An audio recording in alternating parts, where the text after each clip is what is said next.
I love it. Yeah. So, we left Paul over there. Yeah. Okay. Jason, Alexia, I'm happy to have you guys here. This is crazy. This is, I feel like you guys are in the forefront, of the fight when it comes to the Republican Party in Utah and the United States. You guys are doing so much. We got to talk about you pulling up on Cox. That was crazy. You know how I'm excited for that. Yeah. But with me today, I have my co-host, Joey. What's up, y'all? What's up? What's up? This is your first time on there, right? It's crazy, bro. Yeah. I'm excited. He knows a lot of politics, so. He should have worn a different hat, though. Yeah. Yeah, attack him for that. You lost respect the minute you sat down. I love that. There's different perceptions, We're going to have a good conversation. You got to represent the rhinos. So. Yeah. We'll get into that, too. And yesterday we had Chris Knoll on the show. We had him. The chair of the Salt Lake County Republican Party. We know Chris well. And good guy, right? Great legacy. He's a legend, works hard. Every time I see him, he looks way more tired than the last time. I mean, the guy's a workhorse. But one of the questions we asked, and I'm going to just start from the get-go, is what is a rhino? I mean, it's a Utah politician, basically, these days. That's how most of them. Well, it's funny you asked the question because my mother has been a lifelong Democrat. I'm from New York City originally. Really? Okay. Yeah, and I Okay. grew up in a household. My mom was a Democrat, and my dad was a Republican. So, needless to say, there was a lot of strife in the house. Fast forward 40 years later, my mother calls us. She now lives in Florida, and she said, "Good news. I am now a card-carrying Republican." Dang. Aren't you proud to hear that? I said, "Wow, Mom, welcome to the club. You're welcome to the right side." And she said, "Yeah, I feel like this is the only way that I can have my voice heard is by being a Republican." And if you actually go to our social media, we actually did an expose of this during caucus on Super Tuesday, where that's just a lot of the Democrats have this underlying feeling that their voice is not being heard. Yeah. So what they do instead is they infiltrate the party so they can have this voice. They don't really adhere to the party's principles. So they're a Republican in name only. RINO is a rhino. So, and for some people like my mother, it could be benign. I think at heart, she really does adhere to the conservative party principles. But at the end of the day, she's still a Democrat who is infiltrating. Yeah. And that doesn't mean that she doesn't have those principles, but in order to have your voice heard. Now, on the flip side, when you come here, there's an infiltration, which is where you have the real nefarious agenda, which you're seeing in Utah more than anywhere else in the country. Yeah, so like John Curtis, lifelong Democrat, in his 40s. He's the mayor of Provo, like very liberal. And then all of a sudden a seat opens up for Congress, but it's Republican. So what does he say?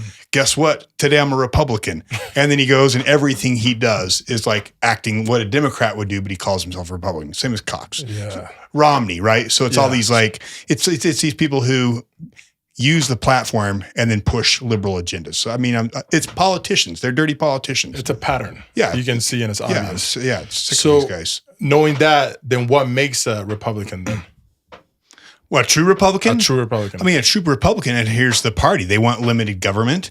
They want, they believe in the principles of the Constitution, and keeping the government out of our lives and protecting the First Amendment, all the amendments. I mean, the platform of the Republican Party is actually awesome. Yeah. The problem is, it's like you have people who are Republicans who have no idea what the party, who don't care. You know what I mean? They're there, again, they're there to make money. They're there to for power. They're there for opportunity. They're there for the wrong reasons. I'm sick of these guys. Yeah, and traditionally what a Republican is a conservative, someone who likes to conserve the way. So you'll see, fiscally speaking, conservatives are more likely to do less reckless spending, things of that nature. By nature, Democrats are more liberal, more progressive, more, I don't want to say reckless, but they'll be more free to spend money. Let's help everybody. But these days, honestly, they're the same. Yeah. Like, right? They both are pushing endless wars. You know, traditionally Republicans are supposed to be against that. They're both doing endless spending. They're both spinning us into the they're both behind big pharma. I mean, they're both like behind, I mean, what are they doing about our border? Right? They both, you know, the Republicans talk about it, but when they're in power, what do? Nothing. Nothing, yeah. So I mean, and this is where I think the people, regular people like us, we're not politicians. We're regular people who are just, we happen to be very inside the game, and she's a member of the governing body, the Republican Party, and we ran for office, and so we're very entrenched. But we don't want to be part of the system. We're just sick of the system, and we see how corrupt the system is, and we realize if people don't wake up and start seeing the corruption in Utah, like we're toast. Like these guys are taking this state and this country down, and it's not going to be politicians that fix it. It has to be regular people. And that's kind of what our whole MO is trying to get regular people to stand up and see that these guys are literally destroying, waging war on the values this country is founded upon. Yeah. And it's up to us to stand up and protect it for our kids. I mean, look at the price of buying a home. You can't even get a home these days. That's crazy. I think Elon Musk put up a graphic, was it last year, where it showed the scale of like liberalism and conservatism. The classical liberal was like right dead set in the middle. And based on today's standards, isn't like Bill Clinton considered like what would be a Republican these days, just because it's shifted so dramatically just in the last 30, 40 years. Yeah, well, I feel like even us, we're becoming a source of information that is needed most than ever. Mm-hmm. Everything going on there, you don't know what's the truth anymore. Yeah. Like you're swiping your life away and you're like, oh, I just saw this video that says this, but then the same person is saying something else. And it's like, what's going on? And I feel like even with you guys, with your podcast and everything, it's a source of information that people need. Yeah. Especially nowadays, Yeah. So, because the mainstream media is owned. It's and people think, well, in Utah, that's only, it's CNN and Fox, but no way. Yeah. Deseret News, KSL, it's all owned. I mean, they underreport all the crime, right? Like I have a son-in-law who's a police officer, and he says the amount of murders and the amount of crime that goes on, they do not touch it. Really? All the illegals that are here, they won't touch it. Because what their goal is, keep the people asleep. Wow. Because if the people are asleep and they're thinking there's no problems, guess what? No one's holding our call, and they will not call your politicians either. So that's the thing. Keep the people worried about the rivalry or the big hockey game or the hockey team coming, but don't let them see the corruption that's happening in their backyard. Yeah. No, it is sad because you want to know more. People want to know more. They want to be informed. Yeah. And even when we did the video that I posted with the speeches, it took them 3 days to upload that speech. Why? You know what I mean? And it's like I get home, I post it now, and then they're screwed. The video got like almost 200,000 views. Yeah, you crushed it. And that was awesome. But it's funny how it's like they try to like slow it down because they knew that was a big news. For Cox to stand up and speak like that against the Republican Party, that was huge. Yeah. But what if we slow it down? If we calm the energy down? But then people like us are like, nah, fuck that. We're going to put it out there and we're going to really show people what's going on. Yeah. Instead of de-escalating the situation, we got to amp that up because that's what they're against. It's like, how can we calm things down, Yeah. I've actually heard they're not even releasing the streams. Really? Yeah. How many GOP. How many cameras were there? Well, the official media, you had to be official media. And so they had to get press passes. Yeah. Yes.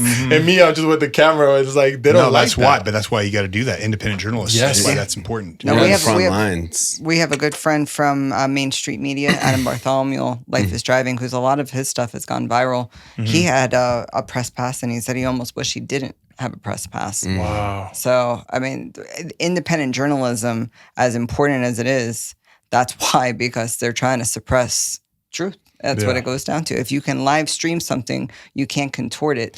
That's so true. No, and that's what I'm thinking about doing something like that, where somebody just follows me 24/7, and it's just like they see every single thing that happens. I actually think that's where society started going downhill, was reality TV. Oh yeah. I mean the rise of the Kardashians and the loss of true journalism.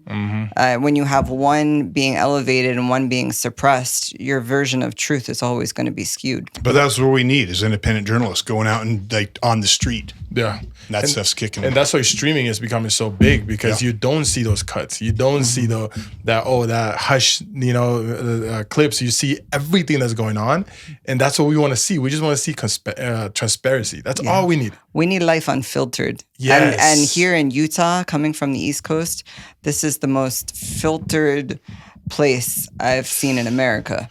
I have a question. Okay, so obviously we all have different backgrounds, different stories, right? When you guys were talking earlier about the Democrats turning Republicans because they don't have a voice, does that speak to how bad the Democratic Party is or how good the Republican Party actually is? I think it speaks more to the fact that we have a uniparty. I think there really is no gray line. I think that there are progressives now, and I think there are conservatives, and there are extremists on each end. But at the end of the day, I think it's really just one big party. I mean, the reality is you actually need conservatives and liberals. You need both. Because in between you have balance. I don't want to talk about Cox's type of disagree better because that's not what I'm talking about. Yeah, no. but you do need the Democrat Party, at least a Democrat Party that's not become absolute extreme. The problem is the Democratic Party has become so extreme it's un-American, right? Yeah. It's like they're trying to wreck the country. So you need but you do need, because the liberals are typically more forward thinking, right? Conservatives we're going to hang to what's worked in the past. So conservatives are important because you don't want to leave the foundation, what got us here, right? But the problem is if you can't think forward, especially in a world like ours that's changing, you die. You have to evolve. So you need the liberal party and liberal thinking to help us evolve. So you need the two of them. Both are important, but the problem is the liberal and then the Democratic Party has been taken over by Marxists, and their whole Marxist ideology is they want to destroy our country. Yeah. So it's kind of like you need the two parties, but one party has become completely radicalized, and the other party, the Republican Party, has been captured too. It's not like they're the good guys. I mean, let's face it. Look at Romney. Look at what most of the Republican leadership is doing over the past 50, 60 years. The left has taken over Hollywood, right? They've taken over the media. They've taken over the schools. What has the right done? Nothing. Yeah. They haven't done anything except throw rocks, complain, and move more that way. And the whole country, as a result, instead of having a strong Republican and a strong Democrat, has just slid towards Marxism, towards this Marxist left. And so, when you look at Utah, you're going to have it because it's a red state, because you have a state of people who, for the most part, believe in family values. It's going to be heavy on the conservative side. And the same thing, if you move to New York City, it's going to be heavy on the blue. So that's just, that part of that's just demographics. But the problem, like Alexia said, is, so what they've done is they says, well, since we can't push things push Marxism through the left in Utah because the left doesn't have a voice, we will infiltrate the right. We'll infiltrate the Republican Party and do it under the guise of republicanism. So that's why, to me, it's worse, because it's the wolf in sheep. The Republican Party in Utah is the wolf in sheep's clothing. Yeah. It's a Republican. Why do we need to worry? Well, I mean, they're in bed with World Economic Forum. They're in bed with the United Nations. They're pushing all these globalist agendas, but they're doing it under the Republican Party. Hidden, and then you own the media, and the media is covering for these guys, and so it allows us to be completely corrupt. Yeah. Is it red in there? There's a light. It's red. Okay, perfect, bro. So how do you think we can take down those rhinos? How is it possible to take them down at this point? Can you spot them? Yeah. And take them down after. What do you think? Can you spot a rhino, Alexia? Can you spot the rhino? Well, when my mother came out to us as a rhino, I don't even think she knew that she was a rhino. I think most people don't even know, on the benign side, those without the agendas to infiltrate. And there have been concerted efforts here to infiltrate. People are vocal about this. Yeah. Can you spot them? I mean, you could spot a purple-haired liberal sometimes in, an Antifa protest, but I think they're going to blend in for the most part. See, that's the hard thing. Like, what is it? Crenshaw? Dan Crenshaw. You guys know Dan Crenshaw? Yeah. Eye patch. Oh, yeah. In Texas. Like, he comes out and talks about, excuse me, everything like a conservative stands behind, right? Yeah. We loved him at first. I loved him. Jason, And then all of a sudden, former military. Yeah. You start watching his voting record. And if you're watching closely, all of a sudden you see, hey, he's voting for red flag laws. He's voting for this. So, I mean, that's the thing is because people lie. Yeah. And the problem in Utah is you have a very trusting population. And part of that, again, is the media. We're in Happy Valley. We're in Pleasantville. There's no problems. Like, we trust everybody. And of course, if our governor says something, he's telling the truth. Of course, when Curtis says he's going to do this and do that, he's telling the truth.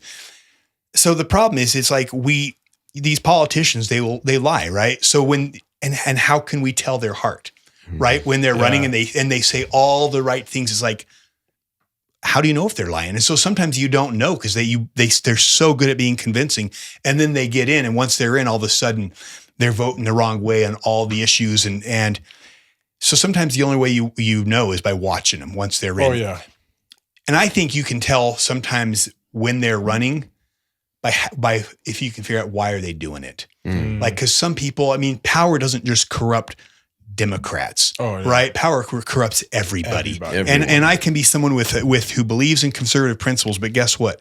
If I want that seat bad enough, I'll pay the price. Yeah. And once you're willing to pay the price, you're owned. Yeah. And the higher the level of power, the higher the level of corruption, right? Yes, the higher the more money at stake, the more, I mean, you name the vice, money, power, sex, greed, it's all, the higher the level of power you are, the more accessible that stuff is, the more it's used against you. Yeah. And that's the problem. Anybody can become corrupted. And so in Utah, we're just dealing with corrupted Republicans. You know what's I've heard, I don't know who, I think it was, I don't know who was talking about this, but they said how when you get to a certain level, it's not the Illuminati. You are being tested by your own desires. Yeah. That they'll hang out by you, and they'll see, it's like, what is he like? What does she want? What gets her going, gets him going. And then they give it to you. It's called a honeypot. Yes. Honeypot. That's what, but we destroy ourselves sometimes, and we don't even notice that. We do. When I was running for Congress, we're actually running against Curtis. And we were like kicking ass. Like we were making, like, doing really well. And I had a Green Beret basically come and who had just retired, and he took us to lunch, and he says, I want you to know something. When you get back there to DC, excuse me, you will have a team of at least 10 people, and they will be assigned to do one thing: compromise you. Really? They will use money. They will use women. They will use whatever the vice is. Yeah. Their whole goal is to own you, so that when it's time to play ball, they've got your chip. They've got your number. And it's true. I've heard no one makes it more than 2 terms without getting owned. And this is not just federally either. This is also, well, I won't name names, but there was someone that was running for office just in the state legislature. And pretty much towards the election time, they got a call that they've essentially made up their mind. And we know this because they said that they were approached by lobbyists. Oh. And this was before the election ever took place, and was basically just pandering to them, saying, we're on your side. We got your back. But you know how that works. You scratch my back, I'll scratch yours. So it was already predetermined who was going to win and whose pockets were going to be taken. Well, that's why I feel like this year's election is so important. Mm-hmm. Yeah. Whatever happens from here now on, it'll be like, it's gonna decide a lot of our future and how we're gonna live for a very long time. No, elections have consequences, and that's for good and for bad. And I feel like we're seeing more bad than good. Well, and we're in the most important election that is happening this year for Utah. It's not for Senate. It's the governor's race. 100%. Because when the federal government gets out of control, like it is completely out of control right now, the only way you can actually rein in the federal government is for the states to stand up and basically say, to give them the bird, says, we're not playing the game. Yes. Like what Florida's doing, Arkansas, South Dakota. So as our federal government spins completely out of control, it turns to the only way to save it is for our Utah, if we live in Utah, to stand up and have a strong governor and strong reps who say, you know what, we're going to put a constitutional wall around our state, and federal government, you can try to control our schools. I don't think so. You're going to come in and try to shut down our businesses next time there's a pandemic? I don't think so. You're going to come in here and try to tell us we can't use our land or our natural resources? I don't think so. So that's the power a state has.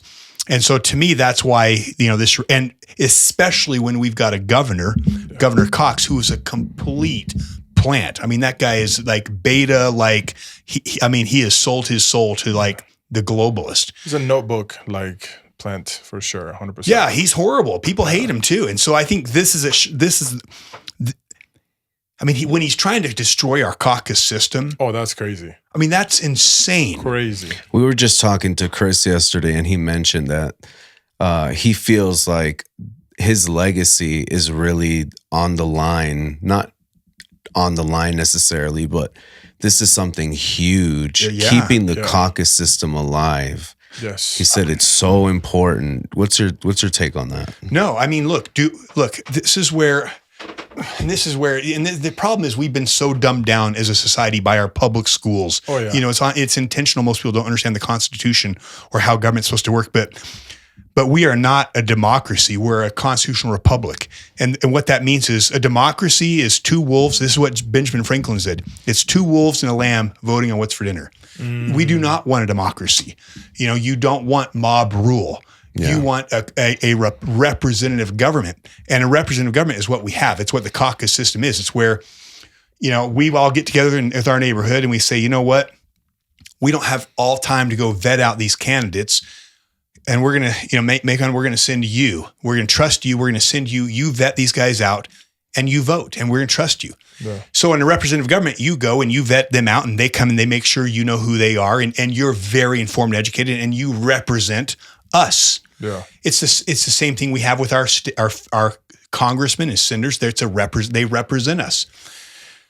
Well, what Cox is he says, he speaks here at UVU a little while ago and says, yeah, and what does he say? He says, how crazy is it that you let a few people, extremists speak for all of you guys? These guys who spends all day long at convention, people who are really radical and extreme. Yeah.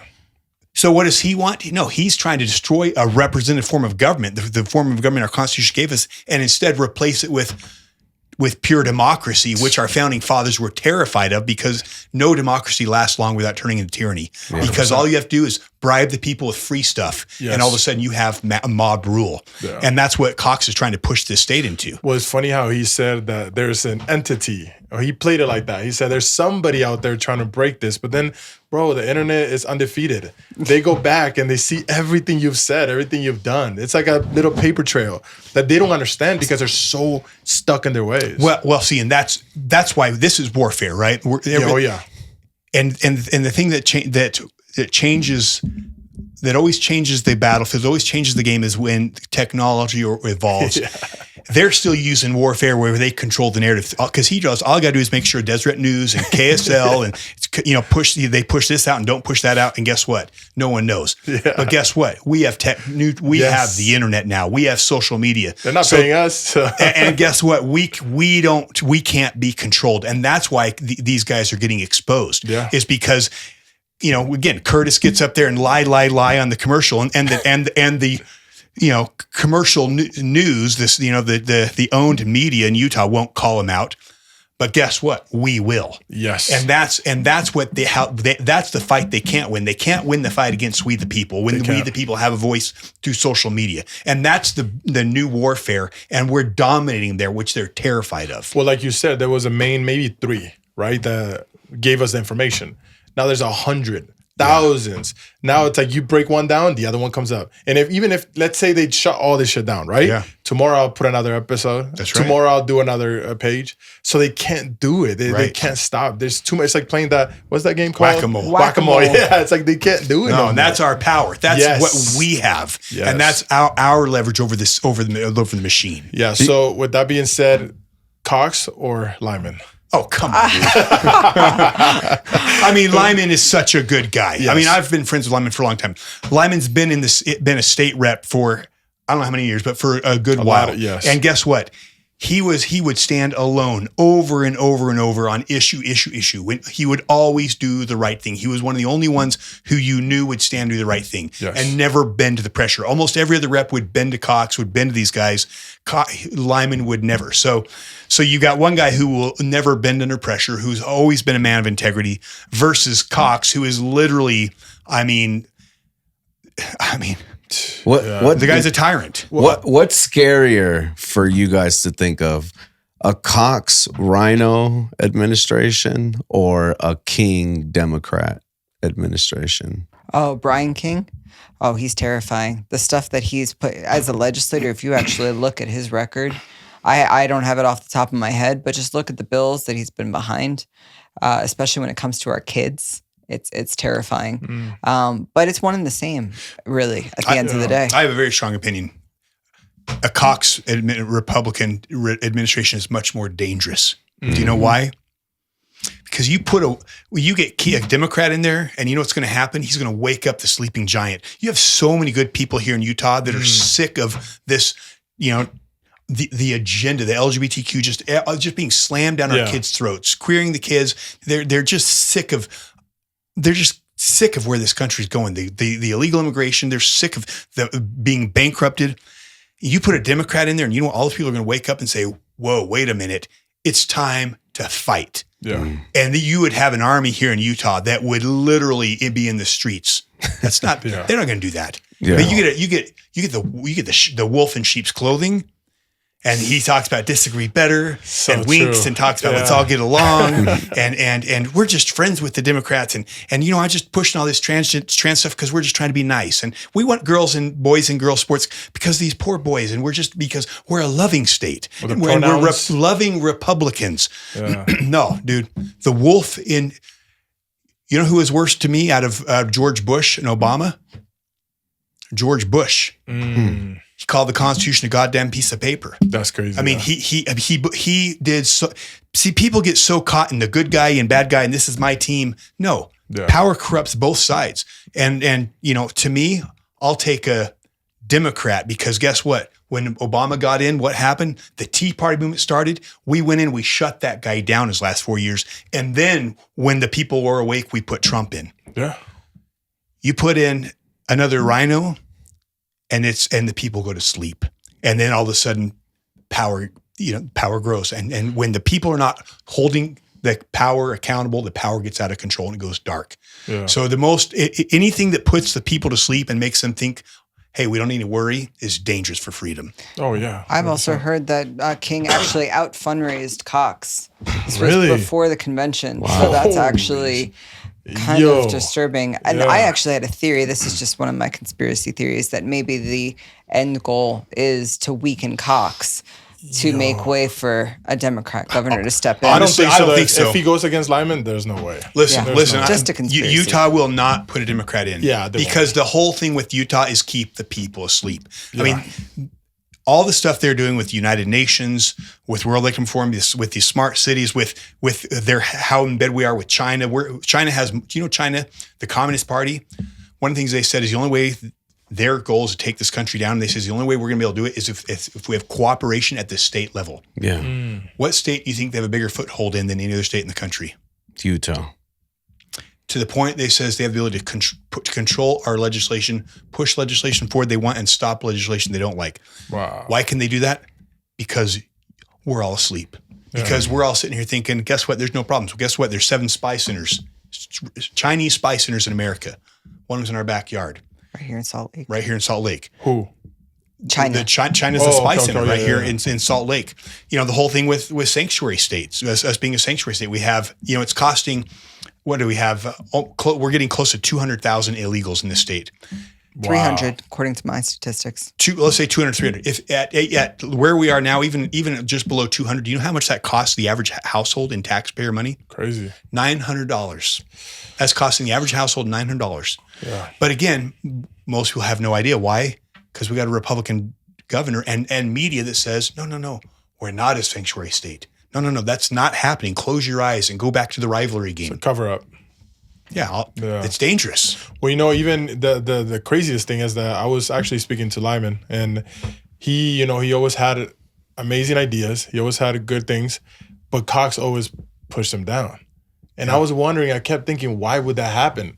Because, Lyman is the definition of a good Republican, right? Yeah.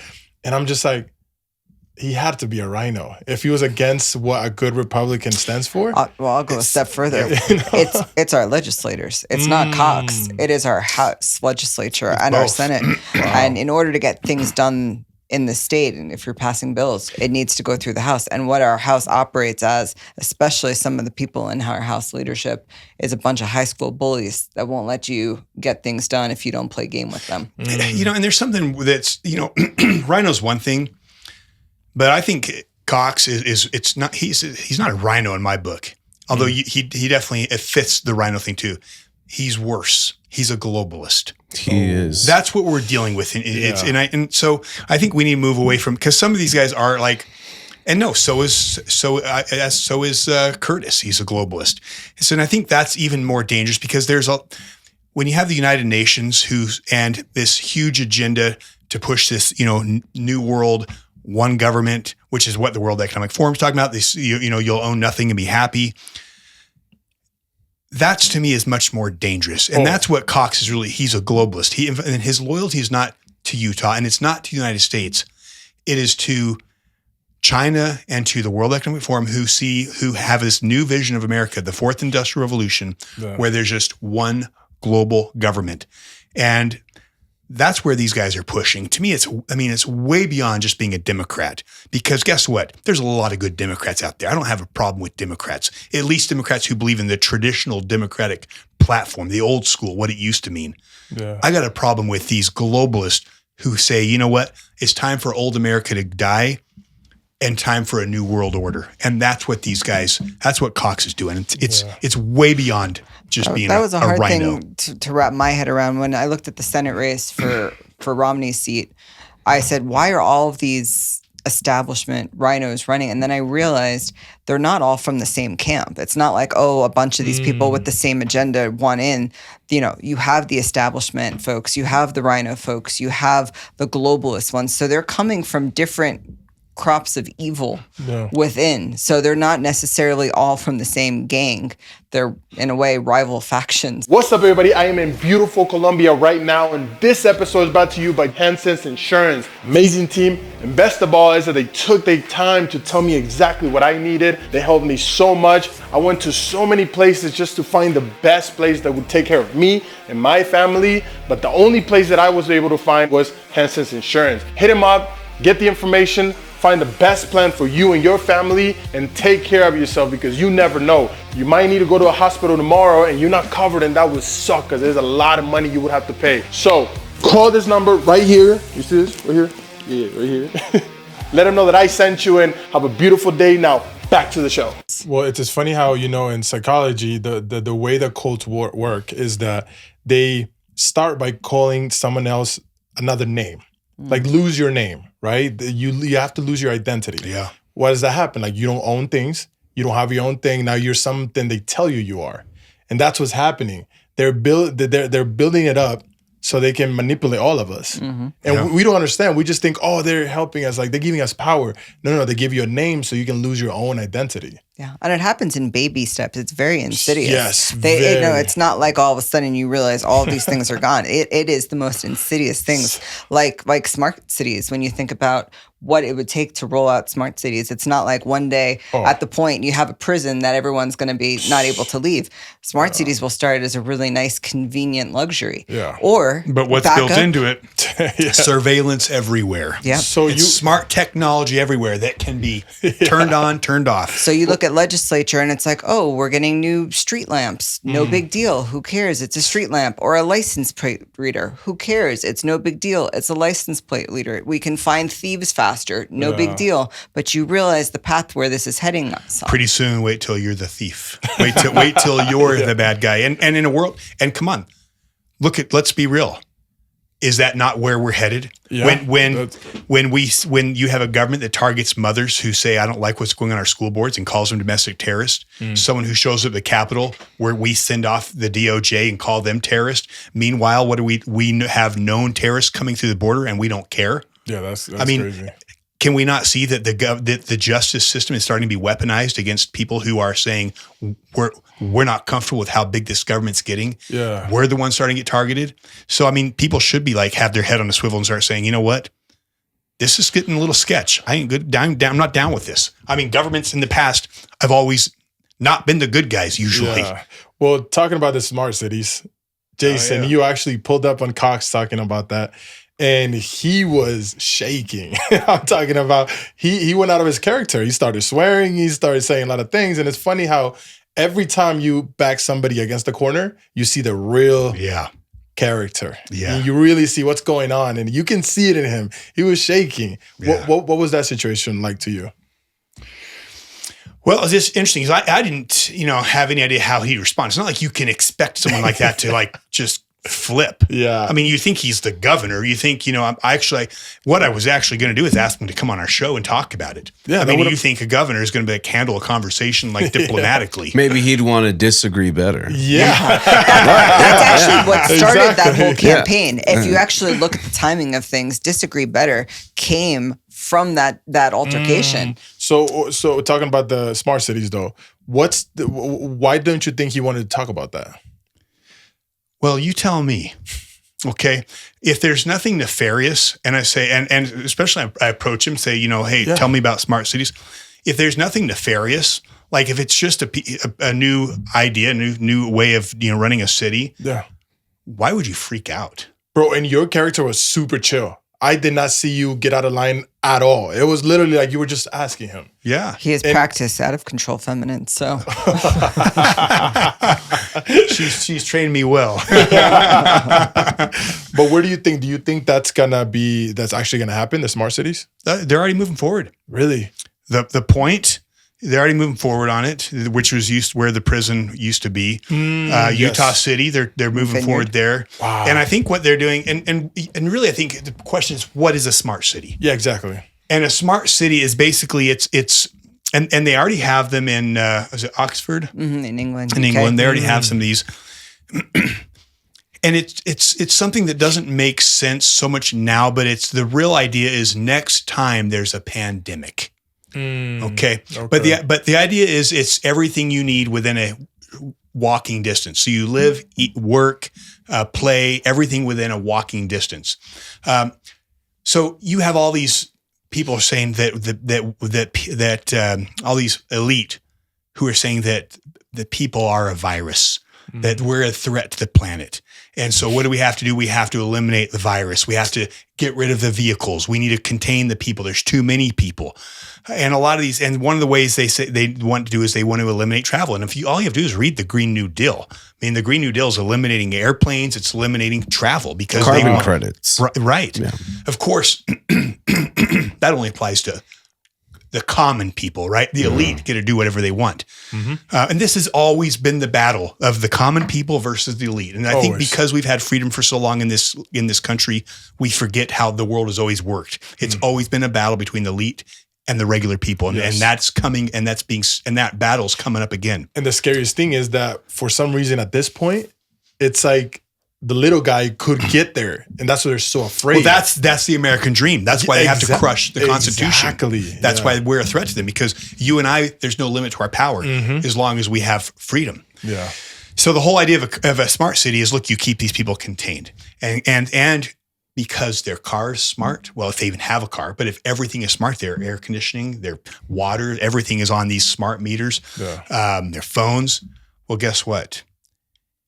When, just like in China, this isn't theoretical. This is already in China, the social credit system, right? Yeah. If you jaywalk, guess what happens? Boom, they dock your social credit. They can take your money. They can prevent you from having a pet in China if your social credit score gets too low. God. In other words, if you live in a smart city and everything is digital, everything can be controlled. Yeah. And if you trust your government with that control, good on you. But you tell me a government who hasn't had that much control and not abused it. And especially look at China. I mean, we're going to have a guy from China on our show here who will tell you, I mean, it's straight tyranny there. Try speaking out against the government. See what happens. You get literally locked into your house. I mean, they can literally prevent you from traveling. So am I okay with, in concept, the way they're going to sell it to the people, to the sheep, is it's about your convenience. Oh, yeah. How convenient that all these smart and easy, and yeah, that'll get people into it. But we saw what happened with COVID, and how governments completely started trying to. You can't go to work. You can't work. You can't do this. You can't have this many people at grandma's house. You can't do this. You haven't had the vaccine. You live in a smart city, and you bring in the next pandemic. You're living in tyranny. Yeah, that's scary. I mean, why would people trust the government? I mean, that's what's crazy. It's like we live in this world where everyone just, especially Utah, where we're so trusting of the government. And it's like, have you guys ever studied world history? Yeah. Like the history of the world has been a story of people striving against tyranny. I mean, go down the entire. But what we've had in this 200 years. Only 1% of humanity has ever experienced the freedom we've had. 1%, and we think that's just how it is because we're spoiled little kids, and we just think that. This is how it'll always be. There's no threat of tyranny. There's no bad guys out there. Yeah, that's a make-believe. It's naive. Life. Yeah. No, that makes a lot of sense. So where do you think we're headed as people? Like, is there a way to stop this furthering of evil, or are we just screwed? No, I think so. This where we're going. It's funny because we talk to a lot of people. And it's really interesting because I think, especially over the last year, I think a lot of people are starting to say that they see this as becoming more of a battle of good and evil, light and dark. It's becoming very apparent when you see, 100%. Literally they got Satanists and like Satan, work. I mean, it literally is getting that way. It's overt. It's becoming very overt, that this battle is a battle of light and dark. So what do I see? Well, I see what's written in the Bible coming. Mark of the beast, you can't buy or sell without it. I mean, do we not have digital currency on the way? Yeah. Isn't the social credit system kind of like that? So I see we're coming into some dark times, but I also see that good always wins. Yeah. And you don't need you don't need the masses. You need a small number of people who believe in what's right, who believe in freedom, who believe in the principles of light, and who are willing to stand and fight for it. Yeah. So I think things are going to get worse because I think that's necessary because freedom is it's like the air you breathe, and if you neglect it for too long, there's a price that has to be paid, and we've neglected our duties to rein the government in for a very long time. We've let it spin out of control. And we have a population of people who are just like the Romans, more focused on bread and circus than on their freedoms. And the only way to change the enough people to turn things around is it takes pain, right? Yeah. So the American people are going to get a big slap across the face, and people in Utah are going to get a big slap. And that's necessary because when that slap comes, and that slap is coming, right? With what's happening at the border, there's consequences are coming, right? With all the terrorists we know are coming through, with the dollar on the verge of collapsing, with World War III, like with our government weakening our military, weakening our dollar, turning off our ability to produce oil, creating chaos in our streets. I mean, that's the government creating that chaos in the streets. Yeah. Consequences will come. And when those consequences hit these good people are going to say, you know what? This BS. And they're going to hit the streets, just like we did when Obama was in office. But these consequences will be worse than what we saw with Obama. That was nothing what Obama did compared to what's coming.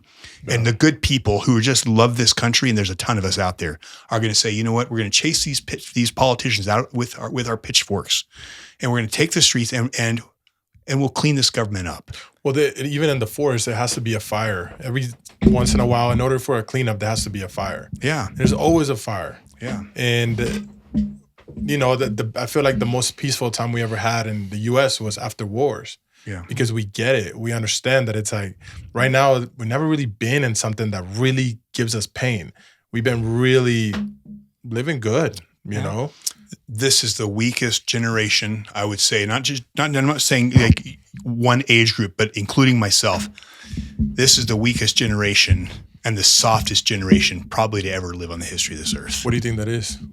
Well, one, we've been blessed. We've been completely blessed. No wars, prosperity. I mean, we live like kings. We live like emperors. Yeah. Like the ease of our phones and like driving everywhere. We don't even walk anywhere. Like we live so soft.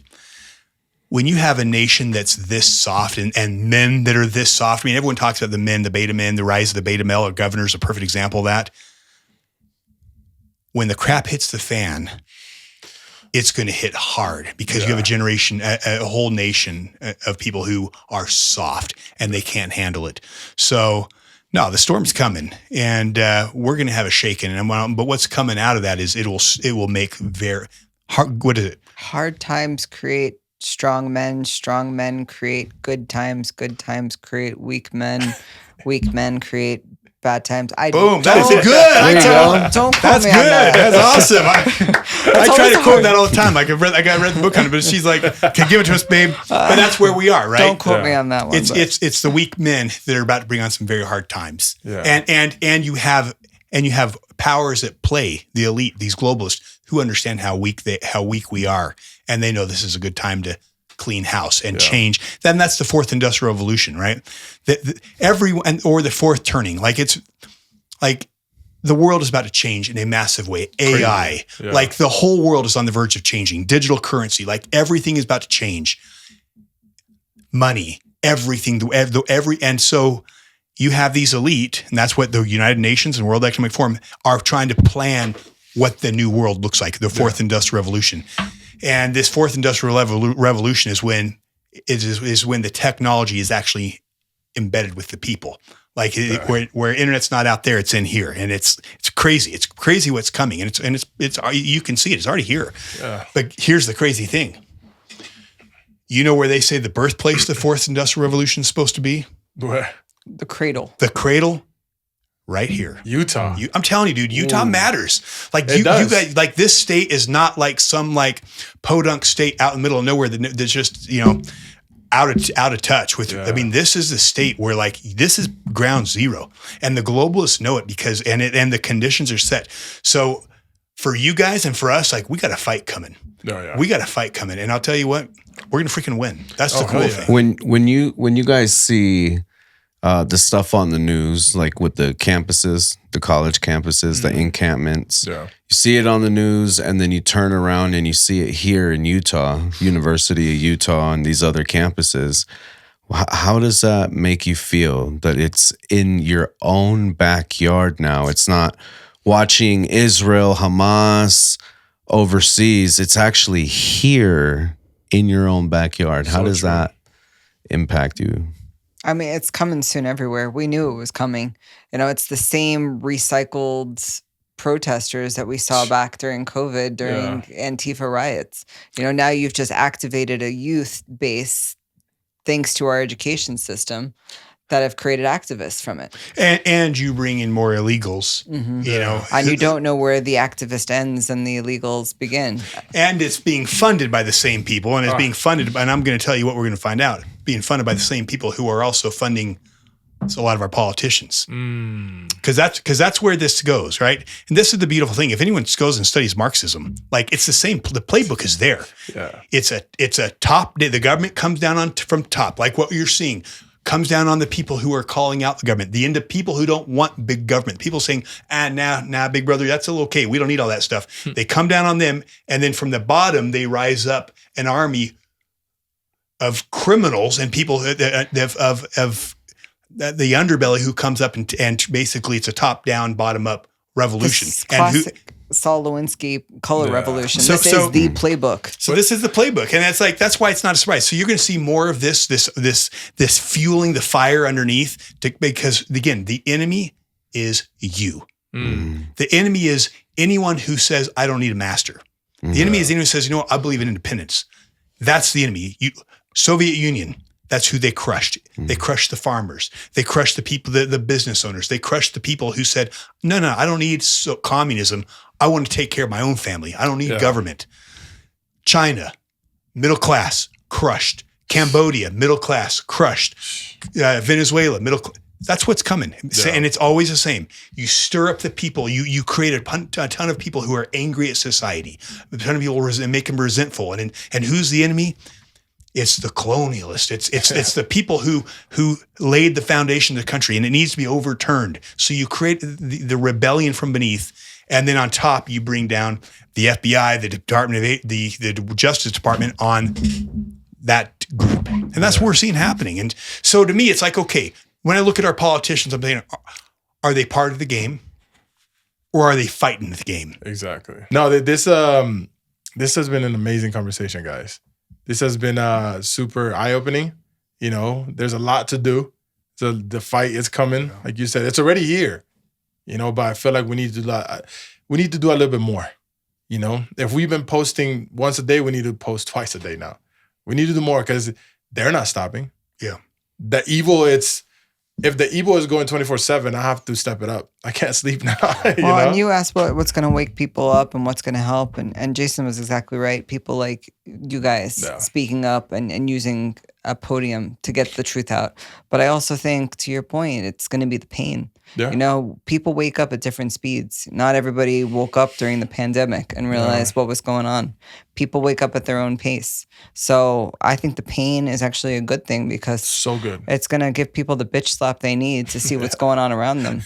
We just dish out red pills all day. It's actually a lot of fun to watch people wake up. I have a question to the kid or the young person looking in the mirror, you know, waking up one morning saying, what am I? Am I Republican? Am I Democrat? How could you explain to that young person that they are Republican? I don't know that I'm quite. I think it seems. I think we need to move away from that conversation a little bit because I think that's dangerous. I think it goes back to what you're talking about the teams. Yeah, like I'm a Republican. I am a Republican, right? But I got a real, but I'm not on the Republican team. Okay. I'm not on your team. And I'm not going to like just go along with the party. No. She's on the governing body of the Republican Party. And I'm going to tell you, the Republican Party in Utah is captured. It is corrupted. And so again, I like the values of the Republican Party. I like the values of the Libertarian Party. But I'm an individual. Yes. Right. And I want to be free. I want to be left alone. I want the government to stay out of my business. Yeah. I want all the amendments. I want the First Amendment, the Second Amendment. I want the amendments left alone. I want to preserve what our founding fathers gave us. And I want to make sure that we can adapt so that my kids can still have those freedoms. So my kids can grow up and own a home. So, you know, I'm less about like trying to push people into a party because I think that can be dangerous, and more about people saying, you know what, wake up and understand the Constitution. Yeah. Understand what it means to be free. Mm-hmm. Understand and start looking for people who are trying to destroy the foundation of this country. And whether they got an R in front of their name or a D in front of their name doesn't matter because power is in, I'm telling you, both those parties in Utah are corrupted. And it's dangerous just to get behind a party, just like you said. Because if once I'm a Republican, then all of a sudden it's like I'm looking I'm looking for the bad guys as Democrats, and behind me is where the real corruption is. Yeah. So I'm a Republican, right? But who am I chasing? I'm after. I'm exposing the corruption in the Republican Party because that's my backyard. Yeah. Like what matters in the fight for freedom isn't so much DC. It's more of your own backyard because you win your backyard, you can put up a fight against DC. Yeah. But if you don't have control of your backyard, we're gonna get destroyed. Well, I think it's easy to put people in boxes too because that's how we can understand them. It's easy to say, "Oh, she's a New York Jew. She's obviously liberal," or like, "Oh, he's gay." Not pointing at you. Oh, get that finger point somewhere else. But we have gay friends who are conservatives, and they've been ostracized from the LGBT community because they are conservative. So I think we need to move away from this is their box, so I can understand them. This is how I conceptualize them, and I know how to approach them. We're both socially very liberal in ways. And when it comes to humanitarian and animal rights, I'm a full-fledged liberal. Yeah. Like, he makes fun of me all the time. But when it comes to core principles, we align with the Republican Party. Yeah. That doesn't mean we're your, stereotypical Republican. Of course. And it depends where you are. So I think we need to get away from the conversation of what things should look like and then just identify with who am I is really the question at the end of the day. What do you believe? Like, what are your values? So yeah, go ahead. What are you going to say? No, because I had Lyman here and we were talking about how I don't want to vote for a party. I want to vote for an individual. Yeah. Like, I want to see who that person represents. Yeah. The fact that, I'm hanging out with this guy, I'm like, okay, I get it. Yeah. Like I seen him in his house, hanging out with them, and I'm like, this guy, bro. There was a speech going on when he was crying because he felt the emotion of the people that were watching him. That to me, I got chills looking at that because I'm like, oh, I'm in the right place. Yeah. And I know what we need. And you know how the Republican Party, for the most part, and our legislators who are Republicans have treated him?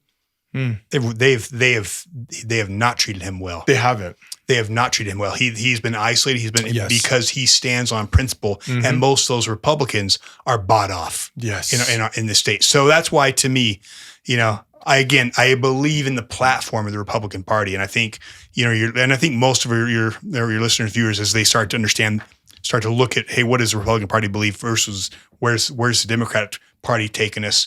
I think they're going to align with the principles. Yeah. But the problem is the party and the principles and the leadership can all be different. And we have leadership in the Republican Party that is not aligned with the principles. And we have a party that I would say isn't even aligned with the principles. Oh, yeah. So one last thing you would tell the people, that have no idea how to get through this crazy world right now. What advice would you give them?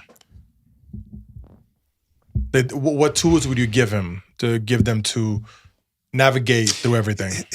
Here's what I'd say. Tyranny is built on lies. Yes. Okay. Tyranny has always been built on lies. Communism is a lie. Marxism is a lie. The most powerful thing against, and it's the whole story of the emperor with no clothes, right? It's the lie that, the most powerful thing that people can do against the lie and against tyranny is tell the truth and not be afraid to tell the truth. And what is the woke mob and the tyranny attack more than anything? The truth. Yes. You speak the truth, they'll censor you. They'll cancel you. Because they're afraid of the truth, because the truth brings down tyranny. And so what's the most powerful thing these guys can do? Tell the truth. Yes. There's two genders. Yeah. Like, come on. We all knew that 10 years ago. Like, why are we pretending? Ago. Why are we pretending? Because we're afraid. Yeah. Tell the truth. Like what's going on? Right is right, wrong is wrong. Like, truth doesn't change. And if people are unafraid to tell the truth and to call evil out and to call out these corrupt politicians, despite how unpopular it is, that's how we win. We win when people tell the truth, when they just say what they in their heart know to be right, and stop worrying about the tyrannical woke mob that's trying to cancel them. Well, what would you say, babe? No, I'm similar to that. Just question everything. Ask why. I mean, when we're children, we ask why a lot. Yeah. When we grow up, we feel like, oh, we shouldn't look stupid, so we stop asking those questions. Yeah. I think we should never stop asking those questions. Why are these things happening? Why are things the way they are? Why are we going down this path? And the more you ask questions and, actually seek out truth, find podcasts, find truth tellers, do what you can to find people that you can rely on. And not just because they're, a member of your church or they're your next door neighbor. I think you need to go beyond what your comfort zone, what your own group might be. And then, I had to come from New York to Miami to Utah. I've seen all types of truths. I've seen what truth is to the people of the place. Or perceptions of truth. Perceptions of truth. Truth is truth. It's eternal. Yes. Yeah. But people live within their own comfort zone. And the more you can look outside of your own perspective and bubble, the more you'll see things for what they really are. Well, even, see, that's the thing about people being scared of telling the truth. Like, so many clips I've been just like going against the grain, and then people get mad, and then I post another one. They're like, "Oh, that was really cool." Like, people don't care that bad. They don't hate you that bad. Be a rebel. Yeah, be a rebel. Like, that's America, right? America is rebels. They see in real life, they don't do nothing. I was just gonna say, it's for a long time, Democrat liberal was looked at as being rebellious, right? And now it seems like being conservative having is a family, being a rebel. Being a mother is a rebel. Honestly, right? Being a stay-at-home mom is a rebel. And being proud of it, that is like total rebel now. Even when we're talking about the pronouns with Lyman, and people were like, "Oh, you guys are acting like such victims." I was like, "No, we just don't want to be told what to do. Like, be whatever you want. I don't give a fuck whatever you are. I don't care. But once it starts, when you start telling me to tell you that, to call you a certain name, don't tread on me. I don't want that. Like anything that people are telling me to do, I don't want to say it. You know what I mean? And even if it's so weird, but maybe it's because I love going against the grain, but I've seen behind the curtain and I'm like, no one cares that much. No one cares. Like, just don't tell me what to do. Because then there's like a beast that is woken. You know, like I had a transgender on this episode, and I just wanted to understand, right? I saw that one, yeah. But the craziest thing that she looked more like a Republican than a Democrat. You know what I mean? Like it was very interesting how she had a good mind, that she knew what was up. It's like she knew that it wasn't like I am this. It was like, oh, this is what I wanted to be. She gets it, right? And I was like, what did I said, like, she's a very intellectual transgender, right? And people got crazy and the community attacked me. Not her, the community. So I was like, oh, I get it. So amazing individuals probably. I don't know. But fuck the community. Because that pissed me off. Because I was like, oh, now I'm going to go against it. Because now you guys, I've give you that platform to explain yourself. Now you're going against me? No, I'm not going to do that. We need more rebels. Yeah, we America need to be built not on rebels. Yeah, Founding fathers were rebels. We came here from a rebel situation. That's right. Yes, We need more exactly rebels. right. You know? And we need to not be afraid to offend people. I mean, we watch movies from like the 80s and 90s. And like you pull some of those scenes and you're like, this would offend so many people today. Like even like, you know, anything remotely gay and that's or because queer. we're such a soft generation. Words, like someone says words, like, oh my gosh, everyone's gonna have a meltdown over words. I mean, that's if people have a meltdown over words when the crap hits the fan, good luck surviving that, buddy. That's what I said in social media. I posted a post that said, if you're getting booty tickled by my opinion, you don't need social media. You need therapy. You need to go to a place alone and think about what the fuck you are, because that makes no sense. How are you going to get mad about that? So I got one last thing to share with our listeners what they can do, what they should do. You should share the show. Support these guys, because this is, and start doing content like these guys are doing, because this is how you change the country. It's one person at a time, using the most powerful weapon you have, the logos, your mouth, to speak. That's why that is the biggest threat to tyranny is your mouth. That's why the First Amendment is the right to speak, because speech is powerful. It's how the worlds are created. So, you know, again, if you don't have the platform to speak, or that's not your gift, share this platform. Get these guys out there, because these guys are in the fight, and I respect you. And the other thing is, stay connected to culture. You know what I mean? Because that's the war we have to win. We have to win the culture war. And we need more of you guys, more of the young people who think the same way, sharing this content, building their own content, and being visible. Because the establishment knows we're sheep. And if we just think that KSL and Deseret News and CNN, that everybody believes this, and that's where everyone's going to feel safe because they don't hear these voices, the people who would want to come this way won't. So we need more people being visible. We need that 3%. Thank you so much. And God bless you guys, because this was an amazing episode. Thank you. We the people. Love you guys. Peace out.